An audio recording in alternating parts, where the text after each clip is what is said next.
So నిరుద్యోగులు రోడ్డుపైకి ఎక్కుతా ఉన్నారు. చాలామంది నాకు కాల్ చేసి అడుగుతూ ఉన్నారు. వెంకట్ బల్మూర్ ప్రతిపక్ష హోదాలో ఉన్నప్పుడు ముఖ్యంగా నిరుద్యోగుల పక్షాన కొట్లాడిండు, పోరాటం చేసిండు, ఎమ్మెల్సీ అయిండు. సో అధికార పార్టీ గెలిచిన తర్వాత, కాంగ్రెస్ పార్టీ ఎమ్మెల్సీ అయిన తర్వాత వెంకట్ బల్మూర్కి నిరుద్యోగ సమస్య కనిపిస్తలేదన్న ప్రశ్నలు మాకు అడుగుతా ఉన్నారు. ఏం సమాధానం చెప్తారు?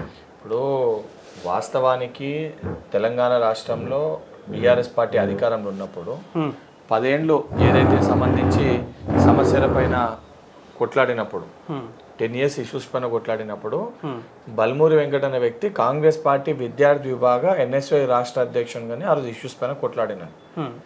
పేపర్ లీకేజ్ అయినప్పుడు కానీ, కోర్టులో కేసు వేసేసినప్పుడు కానీ, ధర్నాలు చేసినప్పుడు కానీ, యాజిటేషన్స్ చేసినప్పుడు కానీ, ఇవన్నిట్లో కూడా ఎన్ఎస్వై సభ్యులతోటి వాస్తవాలు ఆధారాలతో సహా బయటికి తీసుకొని వచ్చి సంవత్సరాల తరబడి ఉద్యోగాలు ఇస్తలేరు, సరే ఇచ్చిన ఉద్యోగాలు కూడా ఆఖరికి అంగట్లో సరికమ్మినట్టు క్వశ్చన్ పేపర్లు అమ్ముతుండ్రు అని ఆధారాలు బయటికి వచ్చినప్పుడు లీగల్గా దాన్ని ఫైట్ చేసి ఇష్యూస్ పైన ప్రొటెస్ట్ చేసి అవన్నిటినీ కూడా ఆపి అవన్నీ ఇష్యూస్ని కూడా బయటికి తీసుకొని వచ్చి దాన్ని లీగల్గా కూడా కోర్టు పరంగా కూడా వాటిని కొట్టయిపించింది.